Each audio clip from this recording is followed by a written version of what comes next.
McGrath comes in, it's on its way, it's there!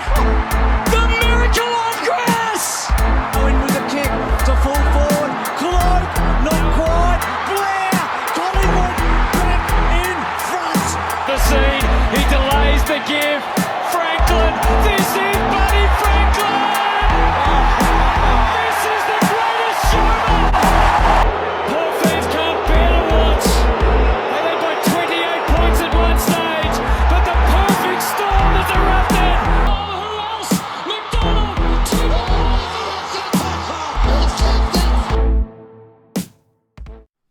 You know, in this most recent round of Aussie footy, I learned a few things here, Donnie, whether it be from the games or from some of the interaction on, let's call it social media and YouTube. One, learned that Geelong, absolutely a legit threat at the Premiership, and right now they're my favorite. Number two, don't sleep on the ruse, because you sleep on the ruse, you're going to get bit. Or, I don't know what ruse, you're going to get kicked, I guess. Let's use that one. And Brisbane almost found out the hard way. And three, don't even mention changing the rules of Australian football, because after I put out my whole spiel about looking into adding overtime into the AFL, let's just say the YouTube comments weren't, and even the Reddit comments weren't very pleased with that one. So, guys, I'll stay away from that. I apologize. But welcome to another episode of the Fourth and Long AFL Breakdown. Of course, I'm your host, Ross Allen, joined alongside by the Coach Donnie Hassan. Donnie, how are we feeling after another round? Only 5 games, but still tons of action and possibly match of the year. Oh, five games, but absolutely 2 rather cracking bookends to it. Both the first and the last games of the round were absolutely awesome. Unfortunately, a nice soft jelly centered with not such competitive games in those 3 ones in the middle, and not to humble brag, but pulling 5-0 and in my tipping went pretty well for me. I know it's a small win, win. Hey, I would have been there too if I didn't want to be bold with Gold Coast, you bastards.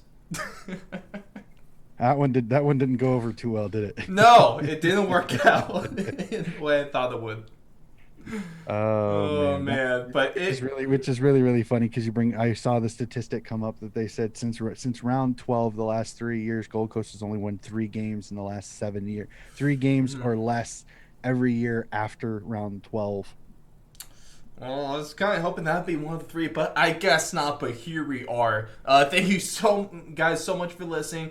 Always appreciate it. Yeah, like I said at the beginning, I do read all the comments. I do read everything you leave on socials, and so I just want to say, really appreciate that. Fan interaction is what makes this show go around, and that's one of the reasons that we are the American voice of Australian football. But Donnie, let's stop hesitating. Let's stop jaw-jacking. Let's get into things properly, because, oh boy, we started off with an absolute bang of this run. I swear, I think we've only had maybe one kind of bad Friday night game, but pretty much like all of them have really hit. And so it's been super fantastic, really good scheduling and matchmaking by the AFL. But we started off with Geelong versus the Western Bulldogs, and man, we finally got one this season, Donnie, after the siren goal, and this was just super fantastic. Gary Rohan sinks it from about 50, and it's just one of his 2 goals in this game, but there's just a really fun, really back and forth game, and it was close all the way through,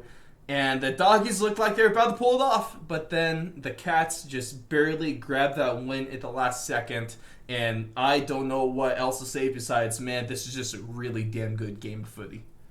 Oh, just an incredible game. Very back and forth. I mean, the Doggies did not. You can't lower your heads if you're a Doggies supporter or a Doggies player, because it was still a really good game. GMHBA is such a difficult place to play. The Cats play the skinny ground so well.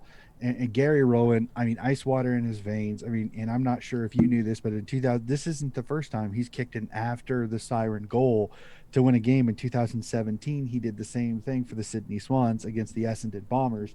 A little bit closer, not nearly as difficult a shot. But again, it's Gary Rowan. You got to give the guy some credit to be able to slot that one home. And the reaction of Coach Scott in the press box, It wasn't in the that coach's gold. box, was absolutely. It was almost as good as the goal call, because it was just spectacular to see him Everything about that play. absolutely lose his mind with excitement. The energy was there. To see fans at the ground as well in Victoria is awesome, which is really really good, knowing that the AFL and the Victorian government have confirmed there will be crowds this week in the Melbourne venues, which is absolutely awesome.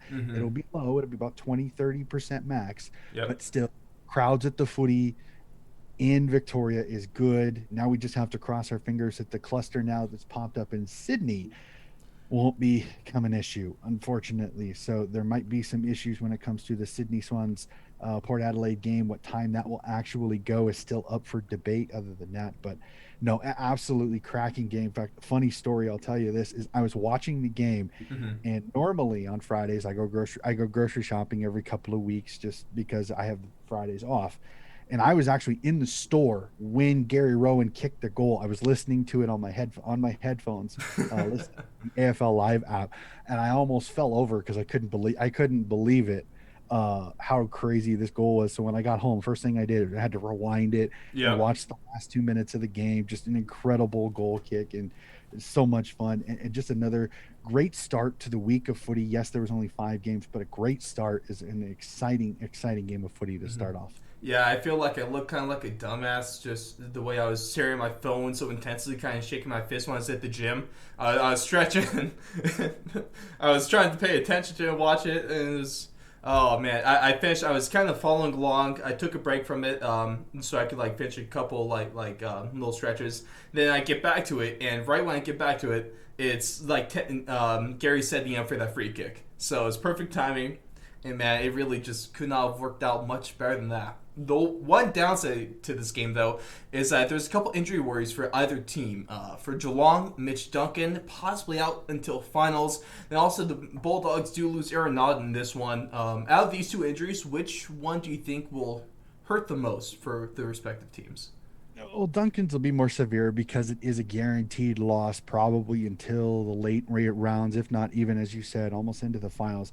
Aaron Naughton did make the trip. The Bulldogs actually kind of a weird schedule. They went back to Main Melbourne, and actually got on the plane the next day because they had to do 7 days of quarantine in Perth before they could play. And Naughton was on the trip, so there's still some talk. Maybe Naughton might actually not miss any games. They're not sure. That'd be remarkable if he There's does, because it would looked like a funky little thing he suffered. it would be. We're hoping there's no it's not a broken rib or anything. Or maybe hoping that maybe it's just a bruise along the abdomen. Right there, but we'll just have to see. But it was definitely painful for him. But Mitch Duncan is the bigger one because it is a guaranteed miss of games. Yes, you have Dangerfield getting back comfortable, and that Cats midfield is quite deep, but still, Mitch Duncan is the depth of a strength. Usually, when it goes down, it does decrease the team a little bit. So I would say Mitch Duncan, just because we know he will miss games. It'd be huge if they can get Naughton back, because of course when we get into our tipping later in the show, the Doggies are going to be taking on the almost always dangerous and always prime for upset West Coast Eagles, especially since this is taking place in Optus. You need to have all hands on deck. It doesn't matter how bad the West Coast team is coming into the game, as long as it's Optus, you gotta be at your best. So certainly interesting. Going to have to keep an eye on that as we get closer to game time. Now, the next game is, I guess, it's hands down the worst one of the round. Unless you're a Port Adelaide fan, then you're quite happy with this. The thing here, though, is that the theme stays constant. Port Adelaide, they can't be the top 8 team, but they steamroll anyone outside that top 8, and this game was exactly like how the rest of the season's been going. They beat the Suns by 50 with Connor Rosie leading with 3 goals. Man, and I think the guy that you have to talk about now is none other than that man Ollie, because he is absolutely balling out of control this year, whether it be goals or whether it just be another 40 plus disposal game. He finishes this one with 43. So, a couple questions that I want to ask you specifically about this game. One is I've been seeing this take on some socials, and that is Gold Coast a failure? Then, secondly, can Ollie Wines win the Brownlow this season? Oh, well, Ollie Wines has definitely put himself on the front road to the Brownlow with just all of his disposals, but he makes impacts. But the other thing you got to look at too is where does Port finish? Because the one thing I've tended to notice is the Brownlow medalist is almost always in the finals, almost always in the finals, and usually is a team that goes a little bit deeper or is usually a top four side. Port isn't currently, but again, Ollie Wines' performances have been high disposal ratings, and usually the referees notice that. Usually the umpires. My apologies. Sorry, I really Man, don't want to you're going ruffle to get feathers. taken off air if you keep saying that. I, Jeez. I know, I know, I know. I can't make that mistake. Umpires. Umpires notice that, and usually when you have a high disposal game, you usually get the 3 votes. So I would say right now, Ollie Wine, it's hard to argue Ollie Wines is not one of the favorites next to the Marcus Bontempellis of the world when it comes to the Brownlow medal. When it comes to the Gold Coast Suns, it's you hate going failure, but something about this is just not working. Unfortunately, everybody, I think so many people were so excited when Stewie Doo took the job because Stewie Doo brought in this fresh new thought process. When he first started, it seemed like things were progressing, and I know many of the people that have seen the Amazon documentary says that he's such a great coach. He's so good with the younger players, but unfortunately, each and every coach since the start of the Gold Coast Suns has had a lower and lower win percentage as they've gone on as the Gold Coast coach. Unfortunately, the highest Gold Coast has ever finished in a season is 12. So yes, there are a lot of arguments. There are a lot of people. It is making more and more noise each year that maybe the AFL is wasting money in the Gold Coast, and that now there's talks is do you fold the Gold Coast Suns, put all their players, cut their contracts, make them all free agents, start the Tassie team, which is picking up steam, especially we'll talk about the game later. One of the games down in Tassie that was an absolute success, Yes. not only because of the game, but also because of the fans. We'll discuss that a little bit later. There's growing outcry that the Suns maybe aren't working. Unfortunately, many sports teams, clubs that have tried the Gold Coast, it's a very hard town to get athletics going. Many teams have not been successful. Even rugby has had a hard time in the Gold Coast, and that's Queensland, which is rugby central. So there's more and more calls. I know there's still some in the AFL that are very stubborn that say maybe you just need the right things. And now their president is calling for more money. He says maybe if we get more money, if you change our soft cap because of finances, maybe we can bring in better coaches, then we can retain superstar players, we can get veterans, and we can make this a winning team. But unfortunately, it's kind of like a really crappy old car. You can put money in it to keep it running and keep it running and running, but eventually it's going to crap out. And unfortunately, this is what it just kind of seems like is maybe the Gold Coast is that old car that we can't keep sinking money in because it's just not going to fix the problem completely because something else is going to go wrong. I want it to work because this second team in Queensland, Brisbane is great, but it gives it's a market that the AFL want. They want the Gold Coast market. They want to know that they're successful in the Gold Coast market, and they're being super stubborn. And I agree with one of the shows that I watch called First Crack. They agree that as long as Gil McLaughlin, the CEO of the AFL, is there, that is his baby. Gold Coast is his baby. Gold Coast isn't going anywhere as long as he is still CEO. Until he retires or until he steps down, Gold Coast is not going anywhere. So we're really going to have to see how this plays out. This is not something that's going to change this year, next year, maybe 3 to 4 years. This is future. But how much longer will the patience for the Gold Coast stay? Because each and every year, unfortunately, after round 12, it's the predictable Gold Coast slide. They start losing games. And this is about the time they start losing games, and it starts getting hard to watch Gold Coast games because it happens every year. And it's very, very frustrating. And I know how hard it is, not only for the Gold Coast fans that have latched on to this footy team, but I think for all the people that see that maybe this just is not working. I think there's a few different things that you have to look about if you want to fully answer this question. Those being members, average home crowd, and also profit or loss, or what their end balance is looking like. So in 2011, when they first became a team, they started with 14,000 members. And currently, or at least after 2020, they were sitting at a little over 16,000. So that's about an increase of about, let's say, 2,200 fans right there.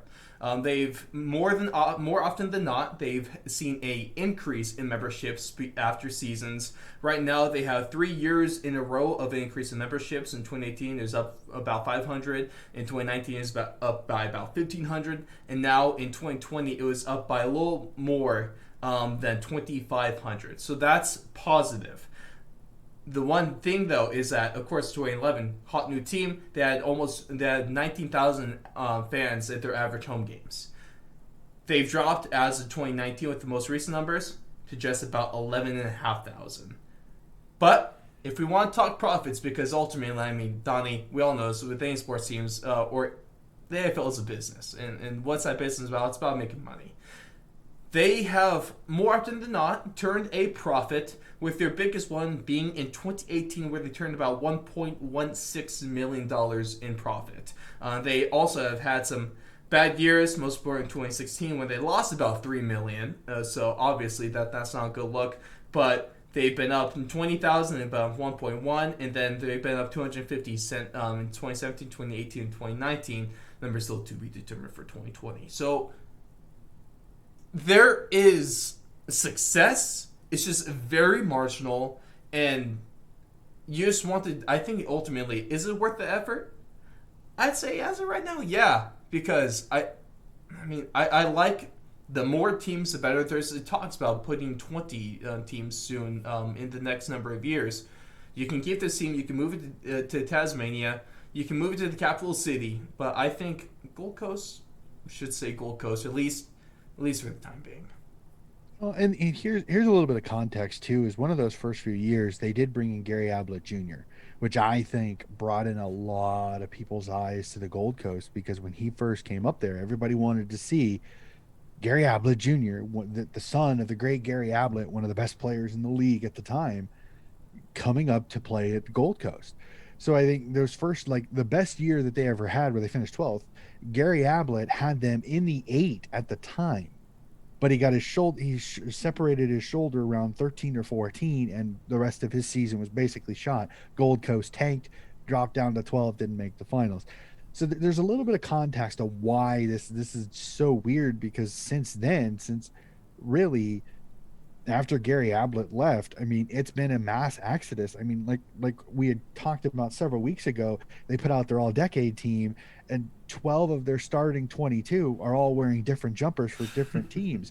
And here's the other thing that I think a lot of people, especially around Gold Coast, are scared about, is that you've got guys like Isaac Rankin, Nick Lukosius, Anderson, Rowell, and Ben King and King.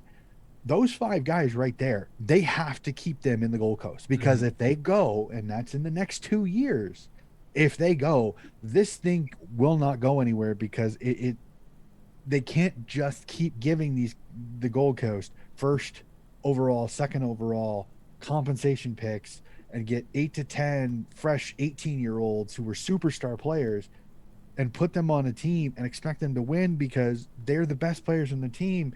They don't always have the work ethic you're going to need. You don't always have a Tuke Miller who is working his tail off for the Gold Coast, but unfortunately, he's surrounded by superstars who don't have the same effort as him. And that's the most frustrating, I think, for me, as I watch a team that really is made of superstars that after a while, when it gets a little tough, they stop working.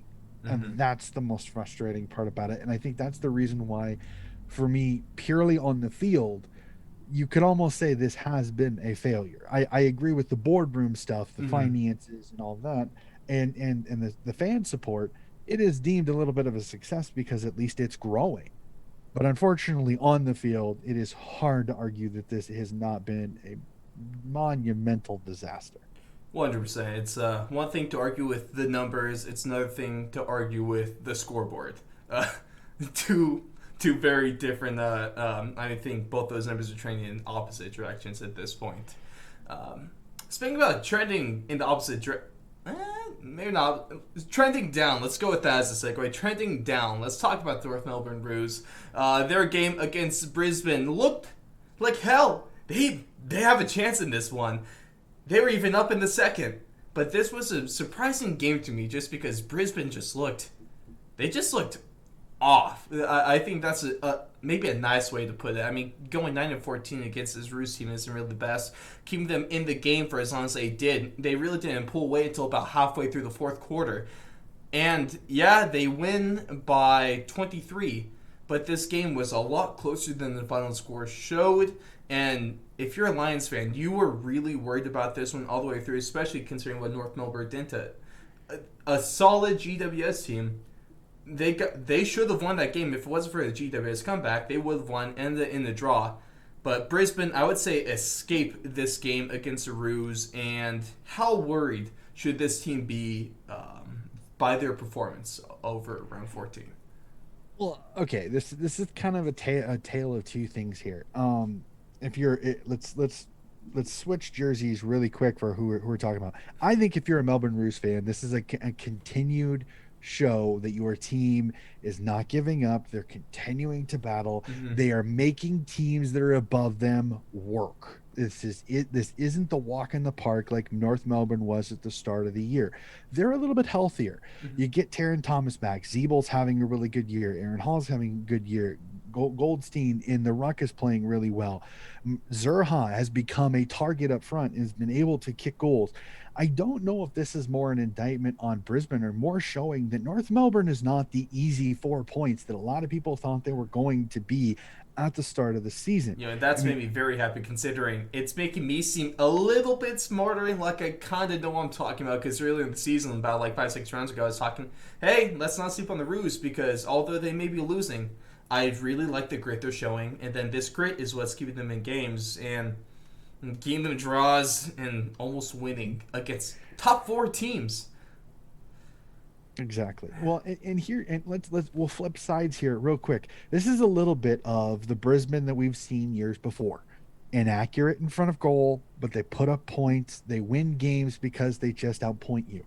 This is the Brisbane win that you don't mind because you win it ugly. You win it in a game you didn't have your best stuff. Yes, you were missing your captain. Zorko was out due to suspension due to the high hit from the previous round before the bye week. So that makes a ton of sense that this team is just a tiny bit off.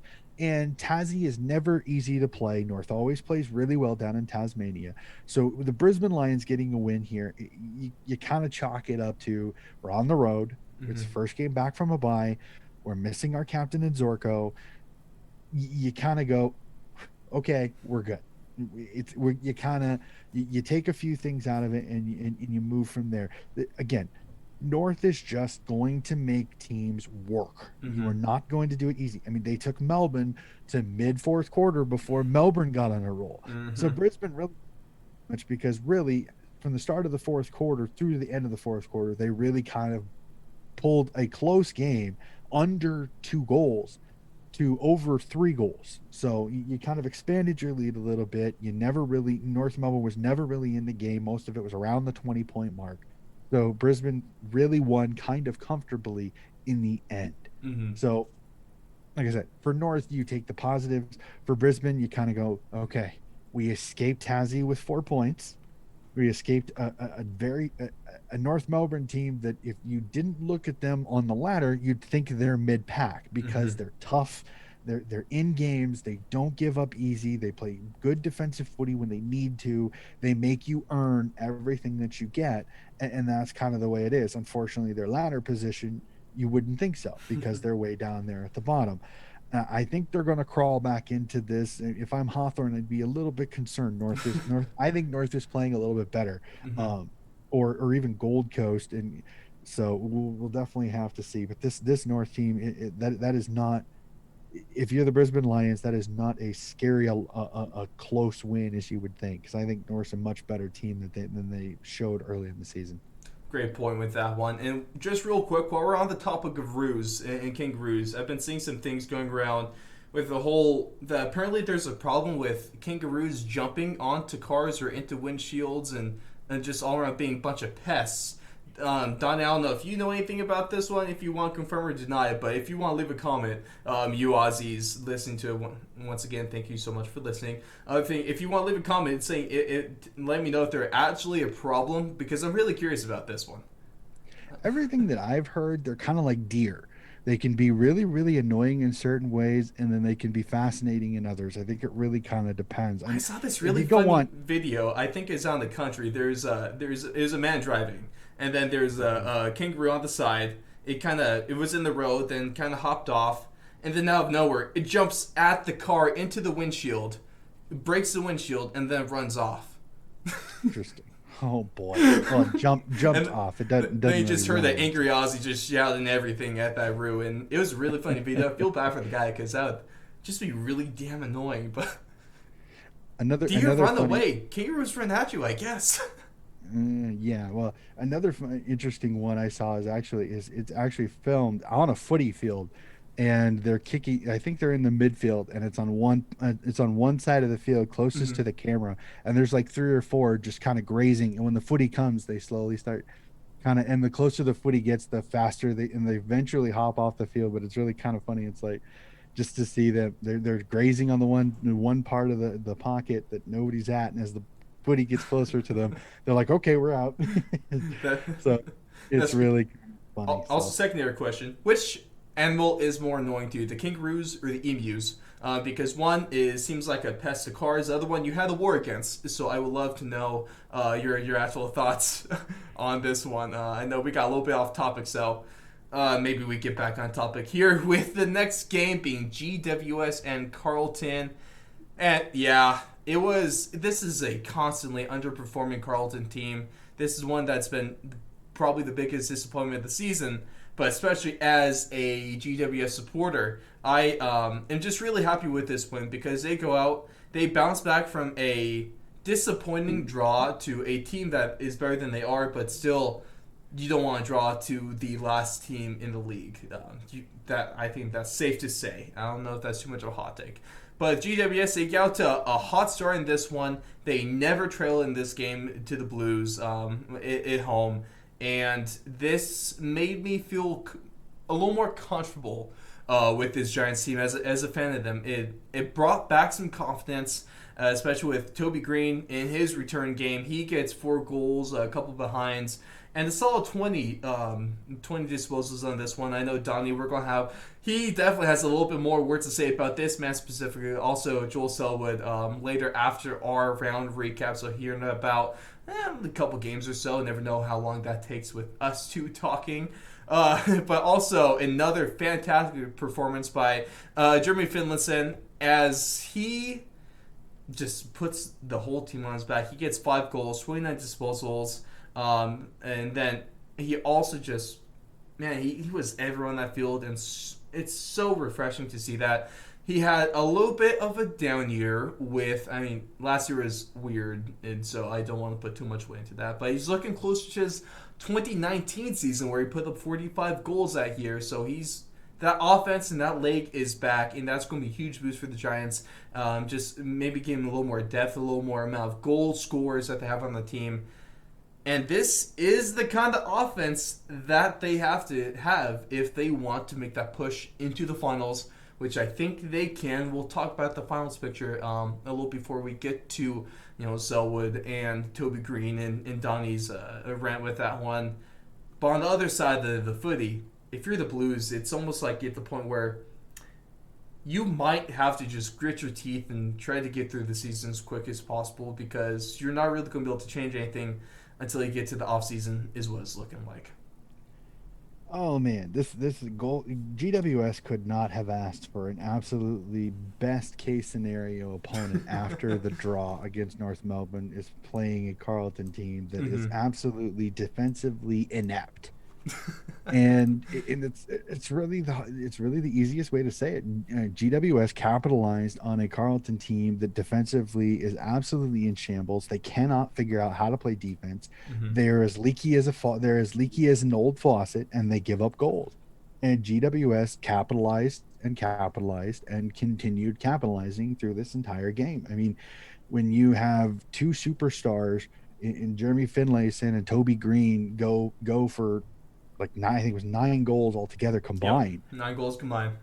I mean, there was nothing really Carlton could do. I mean, Nick Newman was put on Toby Green, and Toby Green made him look absolutely, I mean, amateurish. I mean, with how easy Toby Green was getting open.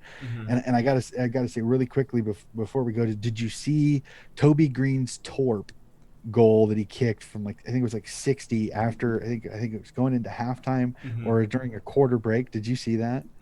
I don't know. It was kind of everywhere on the GWS social media. Yeah, it was absolutely gorgeous. And I gotta admit, you always love seeing the good old fashioned torp being thrown in there, and he absolutely flushed it. A great game, but this is GWS capitalizing on Carlton, and again seeing Matty DeBoer back, Phil Davis back. I mean, you still have Canelio to come back. I mean, this is a GWS team that they are getting healthy at the right time. They are going to need it. And as we kind of talked last week, that 2 points they got against North Melbourne, though disappointing to give up the draw, now puts them in this nice little thing, because now if Richmond or West Coast or Sydney stumble here in the next couple of weeks, Gold Coast wins a couple of games, GWS is in the finals. Yeah. So there's still some there's still some talk amongst some of the people whether are the final 8 that are set now, that are there now, are they the 8 that are going to make the finals? And I agree. I'm not sure if we should really shut that down, because you still have Essendon. They're only 2 games back. Got GWS that are a game and a half back. You just don't know how Richmond, West Coast, Sydney, and Port even. I would even put Port, especially with Robbie Gray's injury.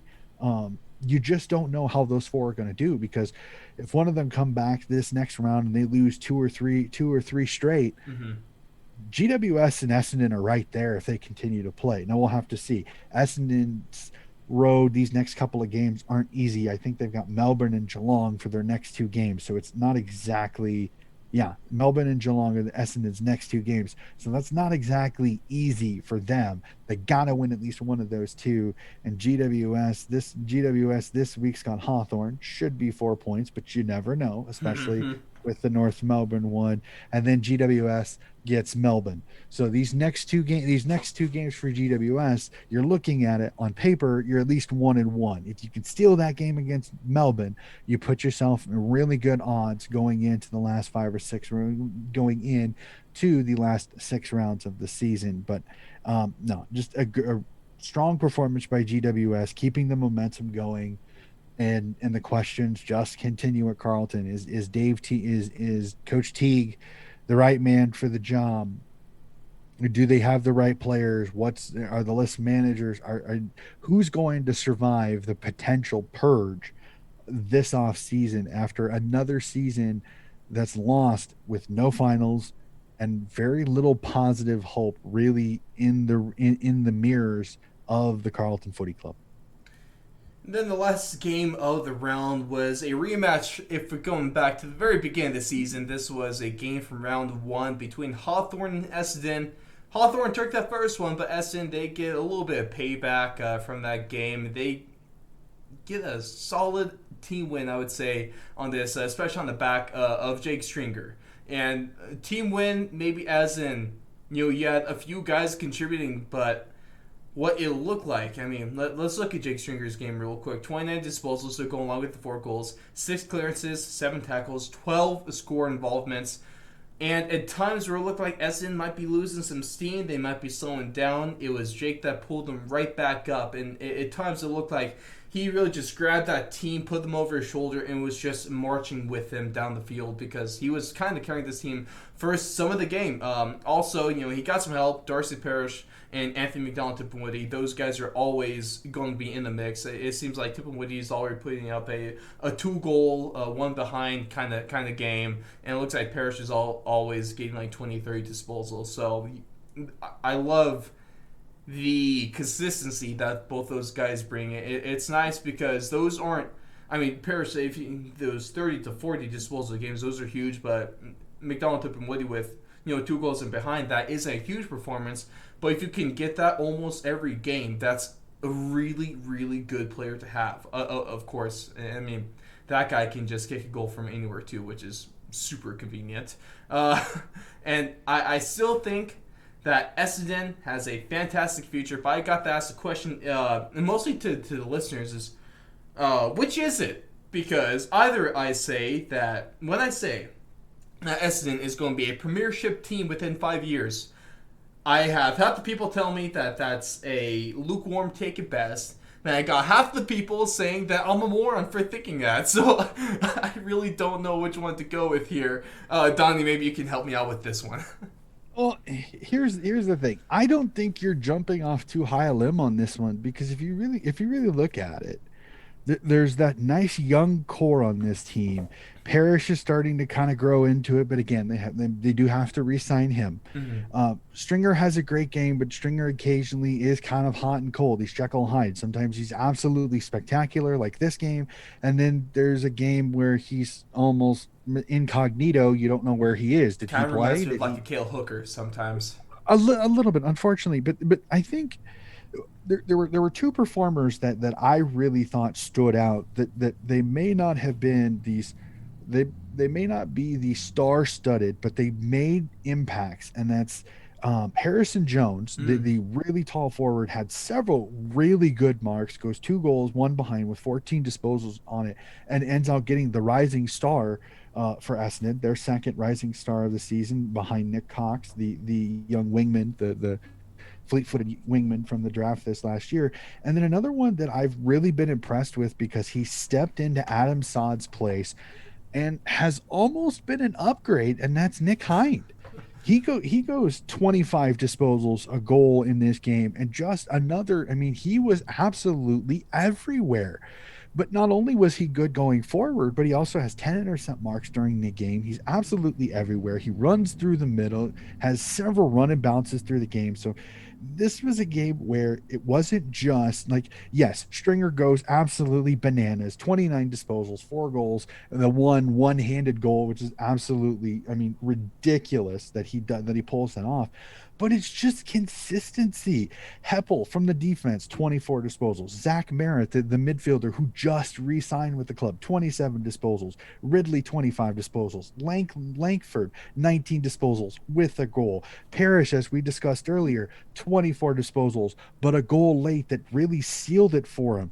Sam Draper, the new incoming ruckman, has a great game in this one with 15 disposals and 18 hitouts, keeping his team in the game. This was just a really good depth performance by this Essendon team to where I know there's some people that kind of bash you on that, and it was very interesting to see some of the responses, but I don't think you're too far off because they've grabbed Richmond's style. They've thrown in a few different differentiations to it, but if they can sign Parrish, if they can get Stringer on a modest contract, and there's talk they may have some money that the Josh Dunkley deal that they had originally discussed over the offseason, the Western Bulldogs midfielder, there's still talk that could still happen. Or Adam Chera from the Fremantle Dockers is still out there. We'll kind of see. I mean, Essendon, and you still have Dylan Shield to come back. You may have some of the injuries. So this is an Essendon team that honestly they've got the most bright light on them right now because they just play this fun style of footy. They're exciting to watch. I stayed up for this game, and this game started 12:20 a.m. my time. Oh, good for you, But Tommy. I wanted to stay up because I thought this game was going to be really, really good. And the crowd in Tassie was absolutely amazing. They sold out the stadium. They're always great. They're always great. absolutely spectacular. It was so much fun to watch this. The Essendon fans were absolutely everywhere. Normally, this is Hawthorn's home game. Normally, Hawthorn's got the base crowd, but it was like 80% Essendon. So it was absolutely I spectacular mean, shout out to to see Tasmania, this. because there's one of the reasons why I believe if they're looking to expand to 20 teams within like the next 3 to 5 seasons, one team should be in Tasmania proper, and like have all their home games there, and then maybe one Canberra. We'll have to see. Like I said, I mean, I would love to, and I've stated this numerous times, and I know this is going to be weird, but if they could get a 20 team competition and put a team in Tassie and a team in the Northern Territories, whether they played in Darwin, whether they played wherever they played, if they played in the Northern Territory team, if you could get a 20 team roster where you can get all these 20 teams, then you'd have all the states covered, Northern Territory, Mm-hmm. all of them. I think that would be spectacular for the competition. I know there's people that are going to say there's not enough talent as it is. You're only going to, yes, but here's the thing. No, if you get more people going into the Tiwi Islands in the Northern Territory and more of Western Australia, there is talent there that can be tapped. And if you can get into it and you can get more and more people playing footy in New South Wales and Queensland, you start expanding your proper. I think you have enough to be able to do it, Mm-hmm. but we'll have to see because as you kind of said with your overtime conversation, many in the AFL community are very staunch in their tradition. Change is And bad. I don't begrudge them from it. No, I completely really understand. don't. I completely understand. Like But I I hate some changes they've been making to baseball and football. I totally understand. and I appreciate that stance with tradition, but again, the game has got to progress as we go on, and I think it would be really awesome to have a 20 team competition to where you would play 19 teams once and then you'd play couple of your rivals to get your 22 man, or you just go to a 19 game season and you maybe have two buys during the season to keep these kids because the travel is going to be even more Yeah. because you'd have to go to NT and Tassie now more often. Mm-hmm. Play a 19 game season, give them two buys to where you're still playing 22, 23 rounds, and then you go to the finals from there. But we'll have to see. Again, I know Radical Coach has the YouTube comments are going to light me up on this one. I don't, but just they're food for thought. Mm-hmm. So, And I think going back to Essendon specifically, I think my favorite thing about this team, and I think my kind of indication that they're going to be a good team in the future, is that they have this really solid young core that they're going to be able to keep for years and really to build off of. And they still have the ability, like you're kind of talking about, to bring in some veterans, to bring some extra talent from outside the team. And so if you have that solid young core that they have, it's so much easier to build off of that instead of having to buy and get players from all over the place and try to build them as quick as possible. Essendon, they're doing team building almost perfectly, and so that is going to pay dividends for them as the years come. But we'll love to hear what all your guys' thoughts and comments. I mean, you're going to drop them in the comments or on the socials anyway, so I'm just going to be nice and impromptu to do so. I really love you guys, but all your thoughts about the round, maybe Essendon specifically, and see which kind of what your hot take of the round might be. The best one, we will shout that one out. Obviously, I would have to do that. But as we move on to our round wrap up, just want to take a look at the current finals picture right now. As it stands, the top 8 goes Melbourne, Doggies, Geelong, Brisbane, Port Adelaide, Sydney, West Coast, and Richmond.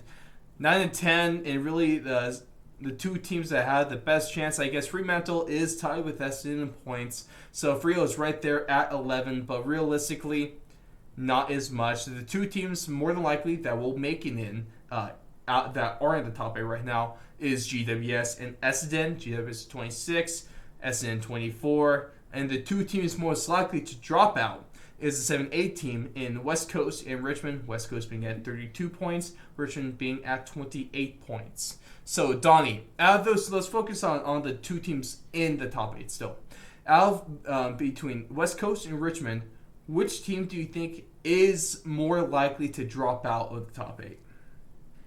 Oh, I love how you phrase that question because if you listen to footy media, there's a team, the team you missed is the one everybody talks about, and I'm gonna bring them in. Okay, the Sydney Swans are the one everybody's talking about I don't being the believe team it. that's gonna drop out, and your facial expression shows the same kind of disdain I have for it because I think way too many people are focused on that Hawthorn loss and how it looked to kind of Optically, gauge it was a very bad loss, but look at the history of those 100%. teams.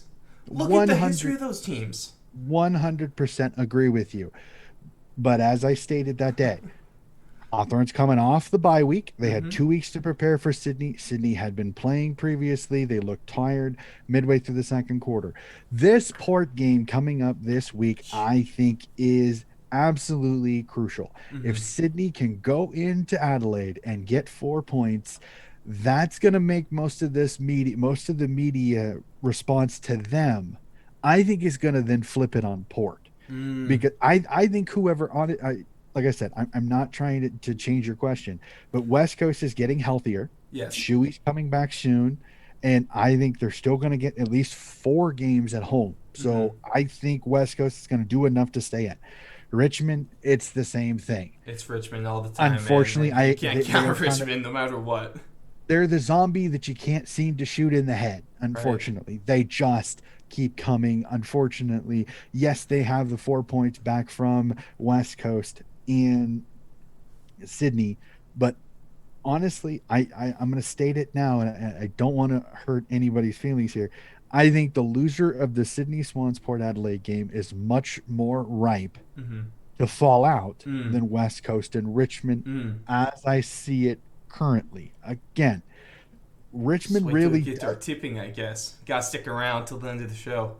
Richmond really doesn't have that difficult a run. If I remember correctly, I think they only play Brisbane and Geelong, and that's it when it comes to the top 8 sides the rest of the year. I think the So biggest game besides Brisbane and Geelong, I do want to point out their second to last game of the year is going to be against GWS at Giant Stadium. So that is going to be a exactly. huge, extremely pivotal game, more than And likely. and here's the other thing many of the media are pointing out. Sydney's next 3 games are against 5th, 7th, and 2nd currently in the ladder as we speak. But here's the one thing most of those Melbourne media seem to always forget. After that game against the after their last game, which is against the Western Bulldogs, all they play is GWS in ninth, and everybody else Hey, is what do you mean 10th. is all you play? When it Just comes messing when with it you. they only have 3 of their last 8 games, or 3 of their last 9 games are against teams in the top 8, which by discussion are usually tougher games. I mean, Again, Sydney I'm could not easily go they could go 4-4, and they could make the finals.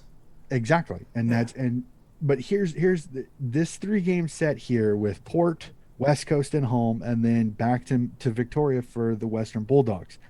If I'm a Sydney supporter, if you can go 1 and 2 out of those 3, it's a win because most people are already saying lost to Port, lost to West Coast, lost to Western Bulldogs. I can almost guarantee because they see the Hawthorn result.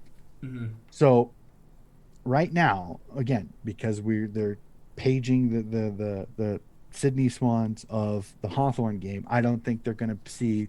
I don't think Port's going to get the Sydney Swans that play the Hawthorn Hawks. I don't think so. I think they're going to get a fresher, more active, much healthier team. In fact, I think Chad Warner should be back for that game, and there's even potentially Errol Goulden could be back for this game if he gets in the roster. We will have to see again. That'll all just kind of goes how training goes in Sydney. But I think the loser of the Port Sydney game, I will not say who my tip is as of right now. Gotta save that till then. I Just will make sure not to keep I'll say listening. that for later. Now go outside, 9th and 10th. GWS Essendon. Frio fans, I love you, but I don't know if you have enough offense to make up the 12-point deficit you have in percentage to Essendon.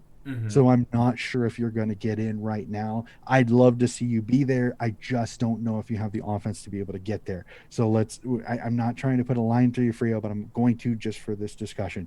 Essendon, GWS, which team gets in? Unfortunately, Essendon's next two games are very, very difficult.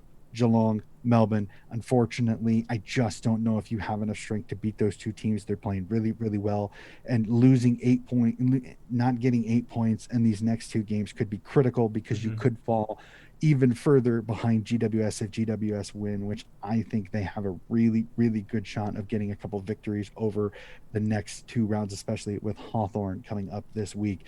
So honestly, I think GWS is the only team right now outside of the 8 that I think that could potentially get in. It'll just kind of depend on their schedule. Again, they have Hawthorn this week, and then they have Melbourne. So it's kind of one win, one loss potentially. You just don't know what Melbourne team are you going to go get. Are you going to be getting after that?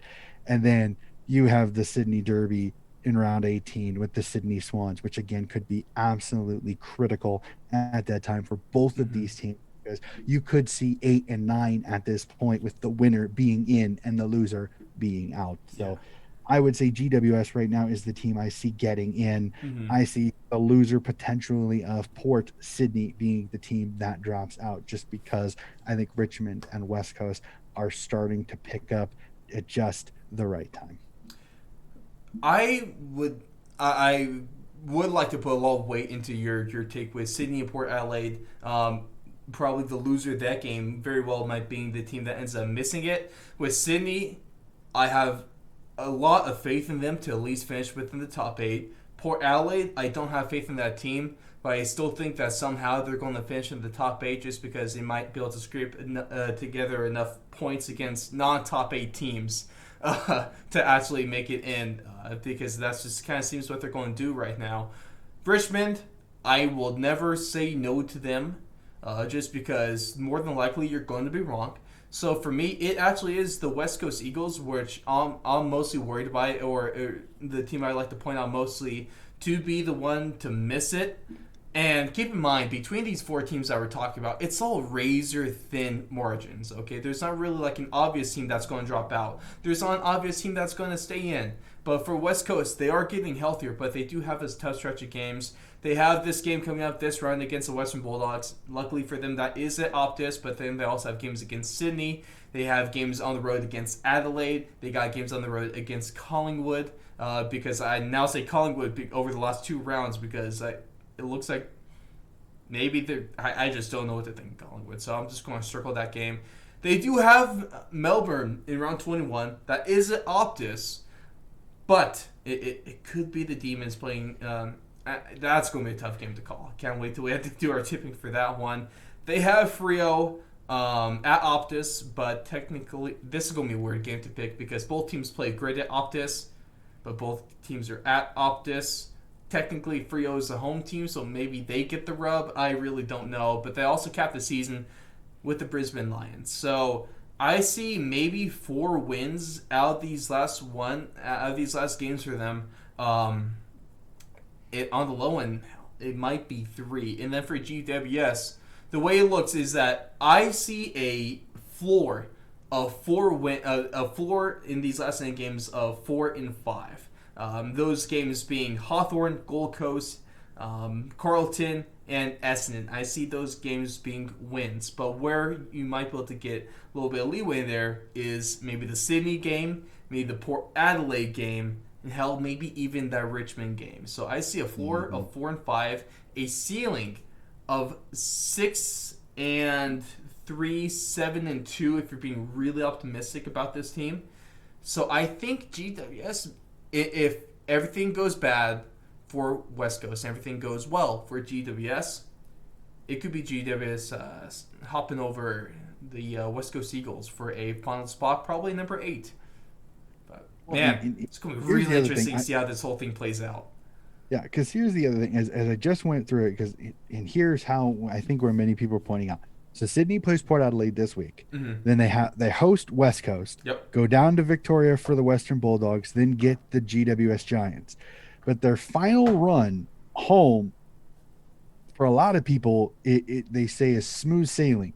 After they play Freo after that, then the Essendon, and then their final 3 games are St Kilda, North Melbourne, Gold Coast. So if you're Sydney, you want to survive this 4 game set with Port, West Coast, Western, and GWS. If you can go 2-2 in this, it at least sets you up with 2 in between games of Frio and Essendon, which could go either way. Frio is at home. Essendon will be at Marvel Stadium as we speak currently. Again, we don't know how COVID's going to do, how that's going to go. Right. But you look at it there is if you get out of 2-2, so say hypothetically speaking, you lose this game of the Sydney loses this game of Port, beats West Coast, goes down to Marvel, loses to the Western Bulldogs, somehow squeak out a win against GWS. And for this is for hypotheticals here. Yeah. You go 2-2, you get 8 points out of it. Frio, you should be able to beat Frio at home if Frio is still having injury issues. Essendon down in Marvel, I think is kind of a 50-50. It's a coin flip. We'll be generous. We'll give Essendon. I think the final 3 games, St Kilda, North Melbourne, Gold Coast, I think North is really the only one that if you're a Sydney fan, you're a little worried about because it will be at Marvel Stadium. But I think St Kilda, Gold Coast, you should win. You should be able to beat North at that time. I think that could be massive. Winning at least 4 of your last 5, I think can get Sydney in.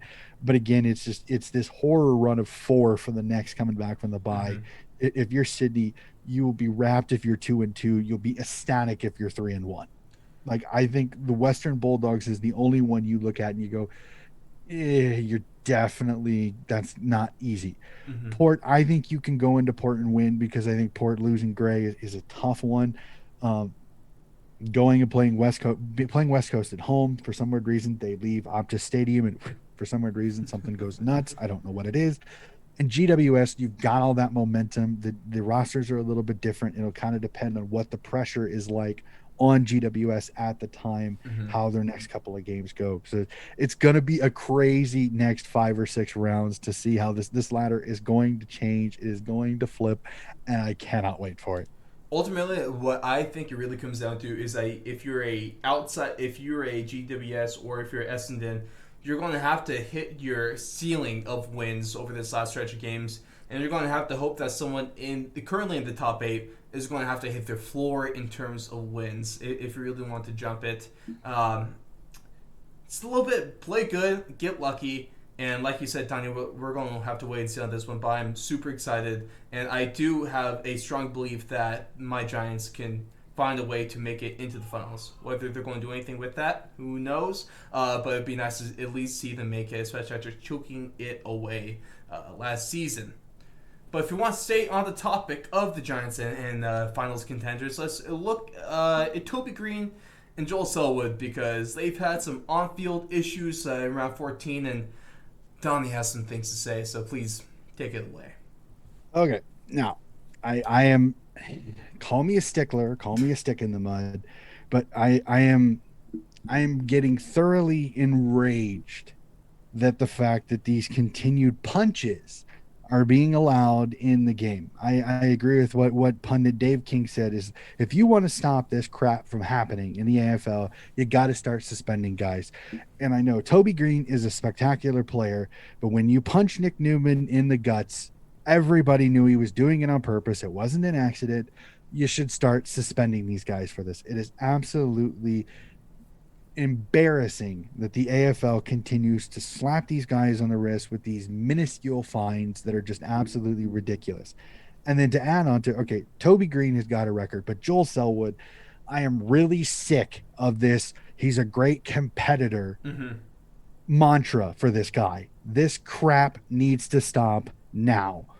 When you punch a guy in the face, it is clear it's a punch. Anybody that can sit here and look me in the eye and tell me that is not a punch is BSing themselves, okay? That's a punch. That's a weak. Come on.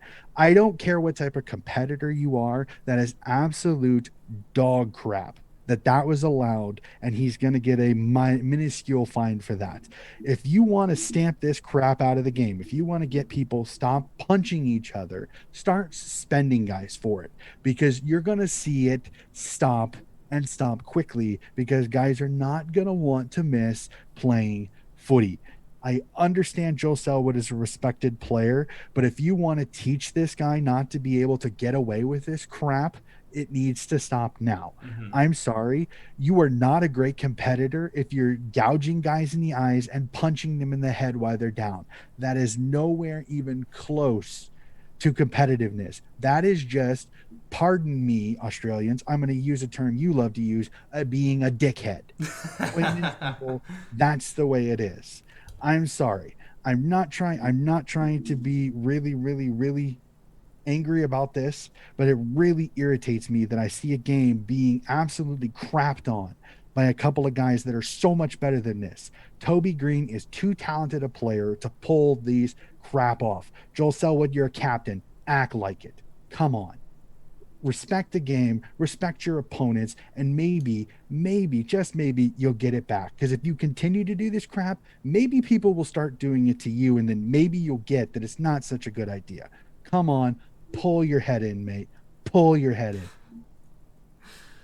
Oh, I've been waiting a little bit to hear that, and Don, you did not disappoint me. It seems like, at least for all of our American listeners, a bit of a Brad Marchand, if you want to call him that.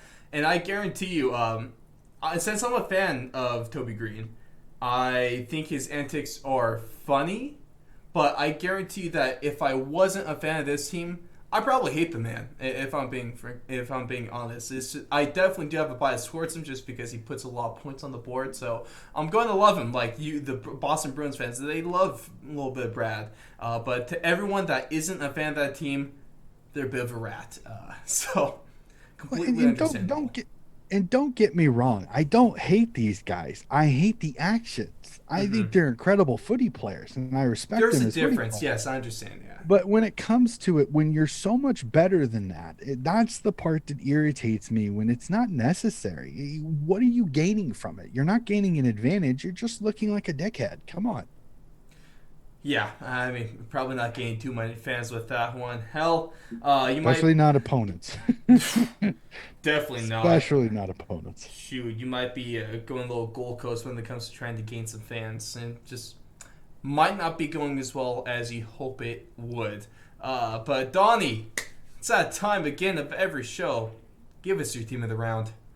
Oh man, from my rant to my awards here. All right, to team of the round. From one negative rant to a positive rant, so it's all good. Exactly. This team of the round was fun. Yes, there was only 5 games, but there was still a lot of great performances. So let's hop onto it. 2 defenders. A record setter here, Geelong's Tom Stewart, 27 disposals, 15 intercept possessions, 6 score involvements, 13 marks, 696 meters gained for the rugged defender from the Geelong Cats. Essendon's Nick Hind, who I discussed a little bit earlier, 25 disposals, a goal, 10 intercept possessions, 4 score involvements, 2 marks, and 745 meters gained from Mr. Hind. North's Jack Zeeble, 32 disposals, 13 intercept possessions, 2 score involvements, 5 marks, and 770 meters gained from Mr. Zeeble. The Western Bulldogs' Caleb Daniels, 27 disposals, 3 score involvements, 3 marks, 5 clearances, 6 tackles, and 579 meters gained for the vertically challenged yet very talented Caleb Daniels. Hawthorn's Jarman Impey, 25 disposals, 5 intercept possessions, 6 score involvements, 10 marks, 3 tackles, and 409 meters gained for Mr. Impey. And last in my defenders, Port's Darcy Bryce Jones, 25 disposals, a behind, 4 intercept possessions, a goal assist, 6 score involvements, 6 marks, and 270 meters gained for What's the up final with anyone defender. being named Darcy being really good at footy? For some weird reason, it just seems to be very popular. We'll jump to the ruck, and a new ruckman joins the rankings as Mark Blitzovs from the Geelong Cats. 19 disposals, 4 intercept possessions, 2 marks, 26 hitouts, and 9 clearances for the ever athletic ruckman this week from the Geelong Cats. And all it took for a new ruck to make an appearance was Collingwood not playing, I guess. Collingwood or Melbourne not playing. The rucks were a little bit more difficult this week because there was not, Darcy wasn't there from Freo, Brody Grundy, Max gone, It was really kind of one of those. It was interesting finding two really good ruck performances this week. Unfortunately, we jump to the midfielders. Hawthorn's Tom Mitchell, 36 disposals, a goal, 2 behinds, 10 score involvements, 2 marks, 6 clearances, 8 tackles, and 447 meters gained for the Hawthorn ball magnet. The Western Bulldogs, he's here again. Marcus Bontempelli, 30 disposals, a goal, 2 behinds, 3 intercept possessions, 2 goal assists, 9 score involvements, 5 marks, 8 clearances, 7 tackles, 641 meters gained. I wish I could breathe. Holy crap. Okay, we go on. Port Adelaide, we mentioned him earlier. He is just absolutely having an absolutely blinding season. Ollie Wines, 43 disposals, 5 intercept possessions, a goal assist, 6 score involvements, 8 marks, 5 clearances, 6 tackles, and 699 meters gained for Ollie Wines. Essendon's Darcy Parrish, 24 disposals, a goal, 2 intercept possessions, 2 goal assists, 8 score involvements, 3 marks, 6 clearances, and 529 meters gained for Mr. Parrish. Rounding out my midfielders is Brisbane's Lachie Neale, 30 disposals, a goal, 4 intercept possessions, 9 score involvements, 10 clearances, 10 tackles, and 262 meters gained for Mr. Neale. We jump to our forwards. Another week, and again he's here. Port Adelaide's Connor Rosey, 19 disposals, 3 goals, a behind, 2 intercept possessions, 7 score involvements, 3 marks, 4 tackles, and 247 meters gained. The man, the myth, the legend that is the package, Jake Stringer, 29 disposals, 4 goals, a behind, 5 intercept possessions, a goal assist, 12 score involvements, 6 clearances, 7 tackles, and 677 meters gained for Mr. Stringer. Hawthorn's Luke Bruce, 14 disposals, 3 goals, a behind, a goal assist, 8 score involvements, 4 marks, 4 tackles, and 206 meters gained for the Hawthorn forward. GWS's Jeremy Finlayson, 13 disposals, 5 goals, 8 score involvements, 10 marks, and 237 meters gained. Mr. Finlayson's teammate, and who I just had a tiny bit of a rant, but I'll give him a little bit of praise, GWS's Toby Green, 20 disposals, 4 goals, 2 behinds, a goal assist, 11 score involvements, 8 marks, and 358 meters gained.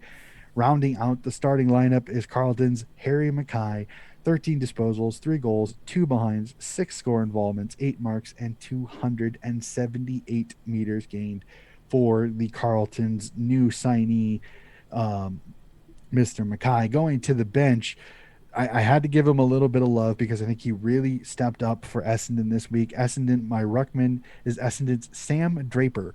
15 disposals, 7 intercept possessions, 5 score involvements, 6 marks, 9 clearances, 18 hitouts, 285 meters gained, and 1 hellacious mullet. I got to give him that. Okay. Love it. We go to the defender.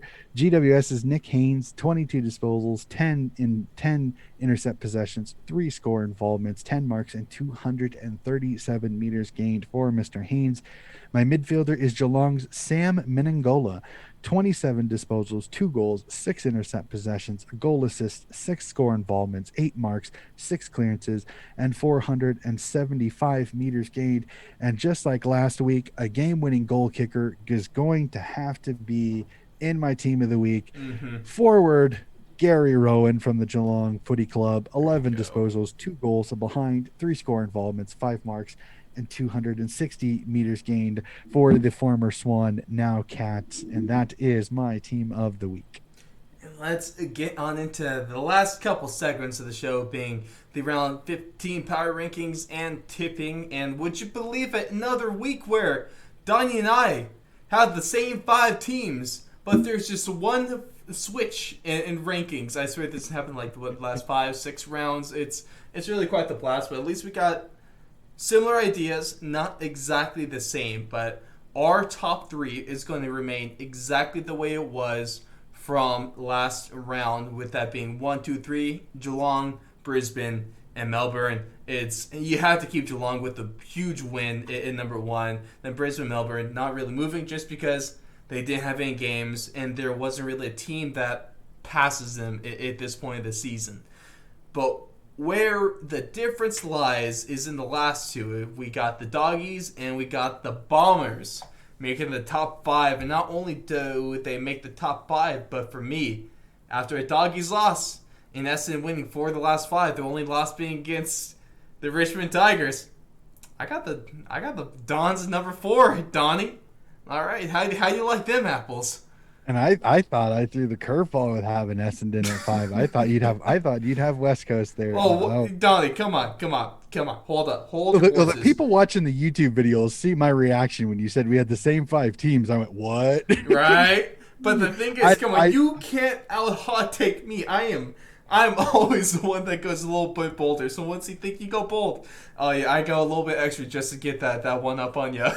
I don't think it was a bold take. It was just I thought I looked at, as I've said, form is one of my things that I love to take, and I looked at it and went, oh my gosh, Essendon's 4 out of the last 5, and their one loss is to Richmond, who's in the top 8. So it's like, yeah, I can't not give him a little love here, so that's why I put him at 5th. But I see your point. I mean, Bulldogs did lose this week, but that's a noble loss to a really good Geelong I say team. lose. I mean, let me define myself real quick. Yeah, they lose on paper, but it was a really, really close game, and you lose to the best team in the league. Not the ladder, but in our opinion, you lose to the hottest team in the league by an after the siren goal. Obviously, that's not a bad loss by any sense of the word. That's not like Melbourne losing to the Magpies, but a loss is a loss, and Essendon won. So you got a valid argument. 4 out of 5. You got a valid who else argument. is going to be on here is the thing, though, Donnie. Port Adelaide, no, I don't like them. Sydney, they're close.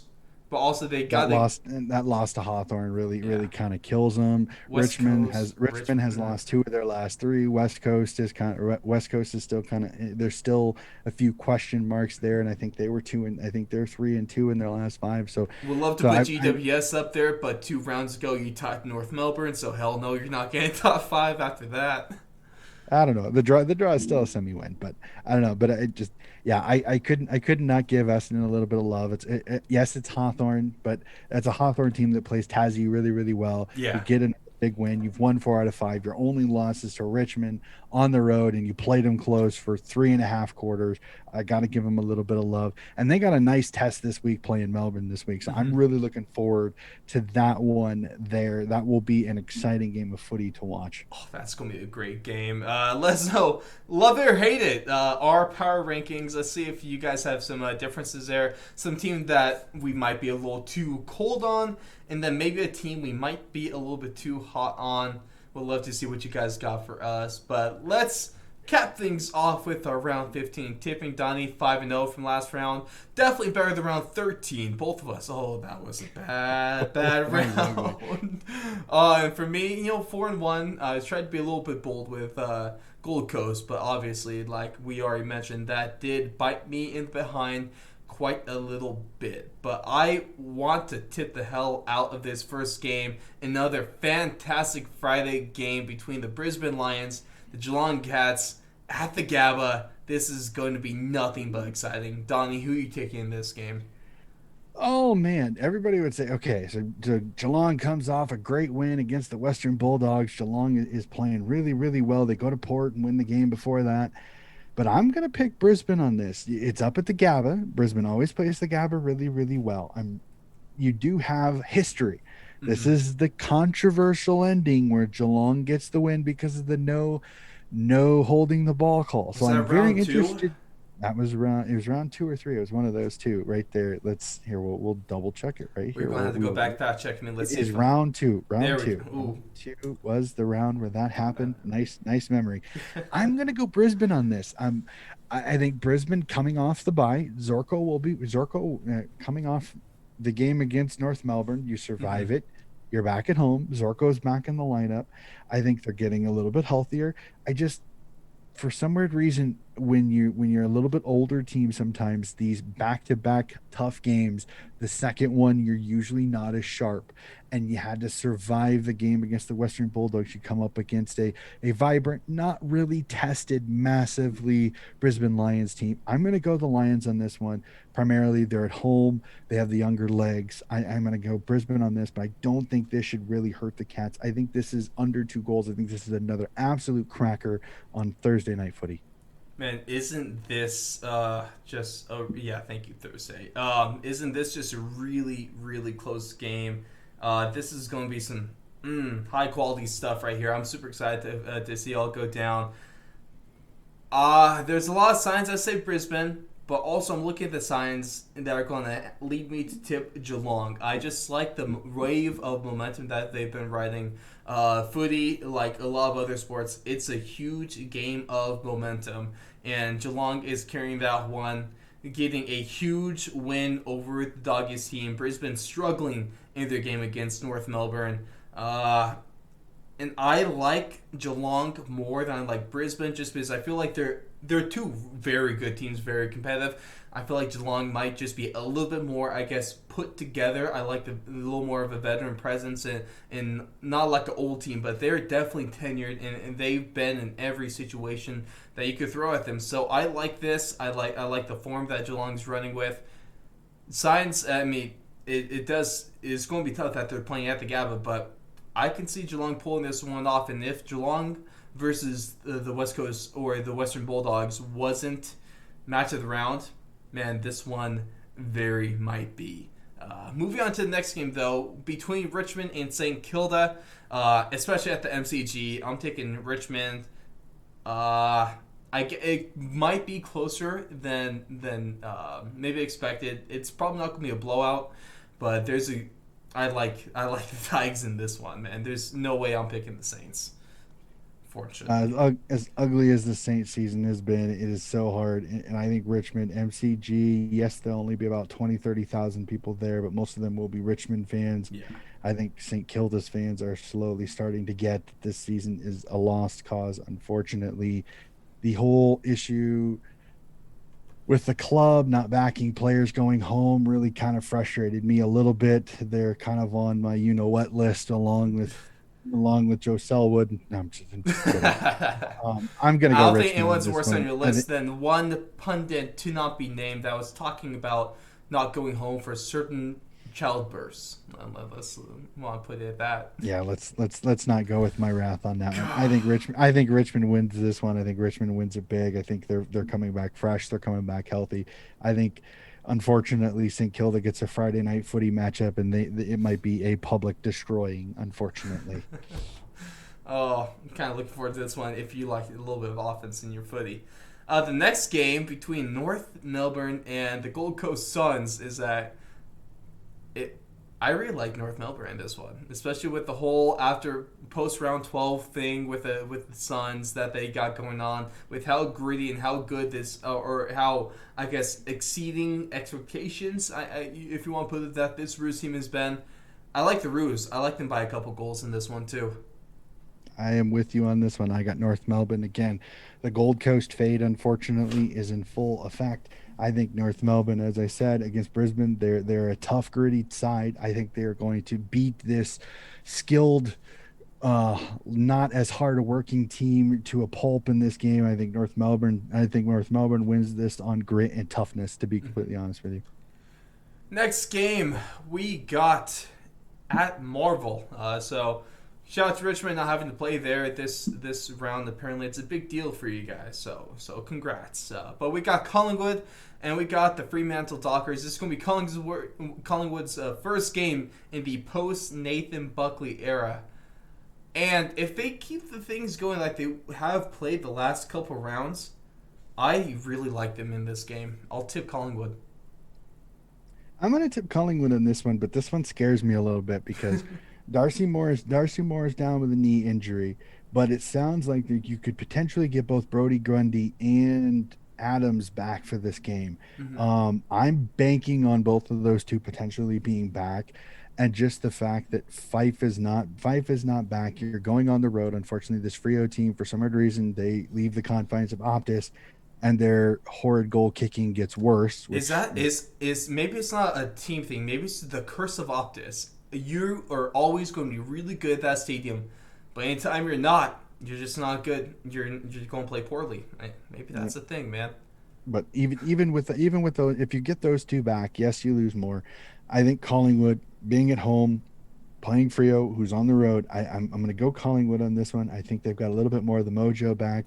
If I'm Coach Harvey, I try not to change very much. I try to keep everything as similar as it was under Bucks these last few weeks because it's working, Yep. and go with it. And I think it's definitely a possibility. Sorry to my Frio fans, but I'm going to tip Collingwood on this one. Next game, Essendon and Melbourne. And while I am going to tip Melbourne in this one, I would not. I think this might be my upset. Like, if you want to put upset alert out there, I am going red alert on this game. Essendon does have what it takes, quite possibly to pull the surprise on this one. I think this is the game where you really want to watch out the most. Could be a bit of a trap game for Melbourne too, coming off of by Essendon riding a nice little hot streak that they got going on right now. I like Melbourne, but if it comes within 2 goals, 1 goal, I'm not going to be surprised in the least. I'm completely with you. I have Melbourne. This is one of those head versus heart tips. Yeah, My head right. says Melbourne because Melbourne has been They're the really good. it team of the entire year. But this Demon teams, they have me. They have my attention so much over the last few weeks. I agree with you. If this game gets to midway through the fourth quarter and it is 2 goals or less, Essendon is in this. Essendon can pull the upset. I think they've got some of the right talents in the places that I think could give Melbourne some headaches. We'll definitely see. My head, I'm going to tip Melbourne, but my heart, I'm going to be barracking for Essendon in this game because I think it is going to be an absolute dandy, and this is going to be a run of several games where I'm going to tip one way, but my heart's going to tell me another. Wouldn't that be fantastic? Let's maybe with your heart. Let's look at this next game and hear your tipping on this one. Taking place at the Adelaide Oval, we got Port Adelaide and the Sydney Swans. And given Port Adelaide's record against top 8 teams this season being winless, I'm going to have to tip the Swans on this one. But it's going to be a really hard-fought game. I'm going to pull like I did earlier in the year. I'm going to tip Port because Port is at home, but I'm hoping that Sydney wins this one. I don't know. Again, I'm going to play the pessimistic Swans fan when it comes to my tipping, only because earlier in the season it seemed to work. They played Brisbane, I tipped Brisbane, Sydney wins. I tipped Geelong when they played Geelong, and Sydney wins. I tipped Richmond when they played Richmond, and I'm Man, I don't blame it. Do what you got to do to get the win, man. I'm hoping that it works, but again, it's one of those where I want to see what Sydney shows up.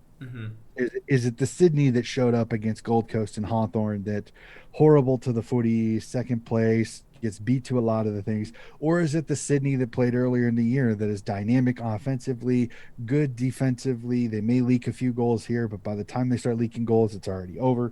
We will have to see how is the impact of losing Robbie Gray. That is the biggest thing in the first 10 minutes of the game. How do they replace Robbie Gray? Because if they don't, this could be a long day for Port if Sydney can double team Charlie Dixon and Connor Rose to the point where it's a lot harder for them to get open. Now, it is going to be a test. We'll definitely have to see. Selection will be interesting for that one, but I'm going to tip Port, but my heart's going to tell my heart I'm going to be cheering. I'm going to be barracking for the Swans.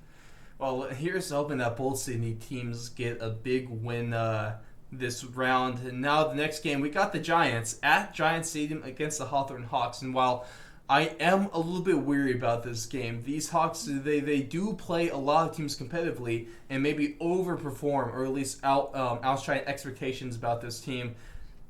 I'm expecting a little bit of a close game in this one. I'm expecting actually a fairly close game, a close affair, but ultimately I have the Giants just because that offense is looking really potent. I'm not sure if the Hawks will be able to keep up with it. I'm with you on this one. I got GWS in this one only because I think Matty DeBoer being back and Phil Davis, I think they're going to be able to shut down Hawthorn. The biggest thing I want to see is do you get Big Mummy back? this round against the Hawks to kind of put a little bit of umph into some of the tackles and things like that. Toby Green, how well does he do? Does Finlayson and Green have another awesome day up front? Because I think they could have a field day against some of these, against this Hawthorne backline. So I'm going to tip the Giants on this one. I agree with you. I think it's close. I think Clarko keeps this game close, but I think GWS pulls it out late.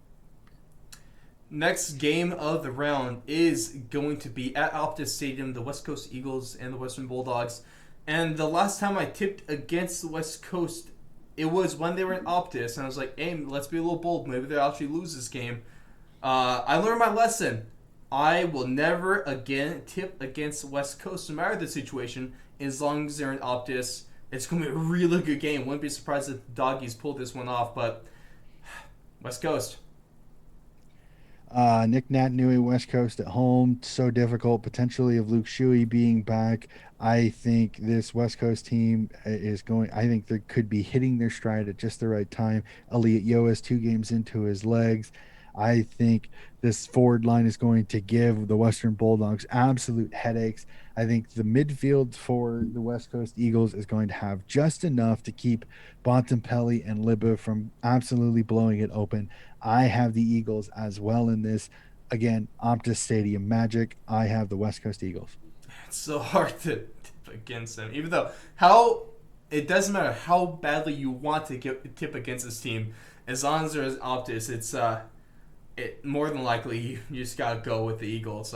But the last game of the round is going to be at Marvel Stadium, Carlton, and taking on the Adelaide Crows. And with what we've seen from Carlton, I'm going to tip the away team here. I'm going to go with maybe Big Tex getting 3-4 goals in this one and leading the Adelaide Crows to a win, because if the Crows want to win, Tex is going to have to put up some points. It's really the only way they've been getting these wins this season. And I just like Adelaide marginally more than I like Carlton right now. I am with you on this one. I have Carlton and I have Adelaide in this one because I don't trust Carlton defensively. Yep. I think they're always good to give up a 3-4 goal run, and if Tex can get going, I think the Crows can get up and get on the lead here, and I think they can win this one. So I have the Crows winning this one as well. Well, there we go, guys. Footy's back. No more bye rounds, so we're going to get a lot more action coming up for all of you. A lot more tipping and a lot more games for us to have the opportunity to get wrong. So all very, very exciting. I'm super pumped for this round. That's what I've been saying every round. I'm always excited for this because, man, Australian football has just been just insane this year with how many surprises, how many twists and turns the season's been taking. So I'm really excited, and I'm really worried about my tipping per usual. But Donnie, heading into this pivotal Geelong and Brisbane game to kick things off in round 15, looking ahead to it, give me your thoughts on that game in one word or phrase. Oh, excited. I'm just excited. 9 games of footy, another amazing round of footy, some great matchups. Couple of ones I'm not so looking forward to watching, but so many really, really good matchups this week. So I am super excited for the footy, not just one, but all 9. And then I showed you this before, Cameron, but I want to show our audience. I just recently had something come in the mail. Let's see it. Unfortunately, I didn't get it from Australia. I actually got it from a really awesome company based out of Georgia here called PlayAussie.com, which I think has really been helpful for us footy heads over here to get access to footy gear a little bit quicker than having to order it from Australia. I just got that shipping takes forever from Australia. Beauty Indigenous round footy in the mail a couple of days ago. Look at that gorgeous, gorgeous footy. Beautiful. I absolutely love it. I cannot wait to have that in the background. I'm working on eventually getting a nice little background instead of this nice white wall behind me. I finally get to show you up. For all you guys watching on YouTube, all of you great listeners, not trying this on audio, but sometimes YouTube does get some perks. You can see a little bit new and improved stage. Let's see who can find the Easter egg every round that we do this, because it's going to be a little bit fun just trying to pay attention to the background. Yep. So I got that from PlayAussie.com. I'm super excited about that. So that's really really cool. But That's great thought it was stuff. a great lead into this round because I loved the Indigenous footy. I thought it was absolutely awesome. So I had to get myself one. So I'm excited for it. Now you just got to get the red shirt to match, I guess, right? I do have another red share in this Maybe a couple red nations. indigenous one? So I don't have a red Indigenous one. I didn't want. It was a little. They're not cheap. So No, they're not, man. I've been looking at those yeah. Sharons. They're a little more expensive, or they're actually quite a bit more expensive than like what American football would cost. It's kind of surprising, but Check out playaussie.com. hey, I will send you the web address because it's a little less expensive than going through the Australian one because you don't have to worry about international shipping. So well, it's a little bit of a mix because sometimes buying from Australia is nice because the U.S. dollar is stronger than the Australian dollar, so it's almost like it's a discount technically because the dollar is more there, but then you also have to pay like $15 or $20 for shipping because it's across the damn Pacific Ocean. So you really gotta do a little bit of math and pricing out. Ah, man, but it really is a lot of fun. Ladies and gentlemen, thank you so much for sticking around to the end of this show. Love all of you and really do appreciate your continual support of this. Every time I look at your responses, whether it be negative or positive, I always am appreciative because like I said at the beginning of this thing, this is a fan-driven show, and if it wasn't for you guys, I mean, I'd still be talking, but I'd just be talking to no one, so thanks for giving a reason to talk. It really does mean a lot to us. But check us out on the socials. Everything is linked in the YouTube description, or you can just go to thefourthlong.com/AFL for all your footy content. And ladies and gentlemen, we will see all of you after a huge round 15 with plenty of finals implications.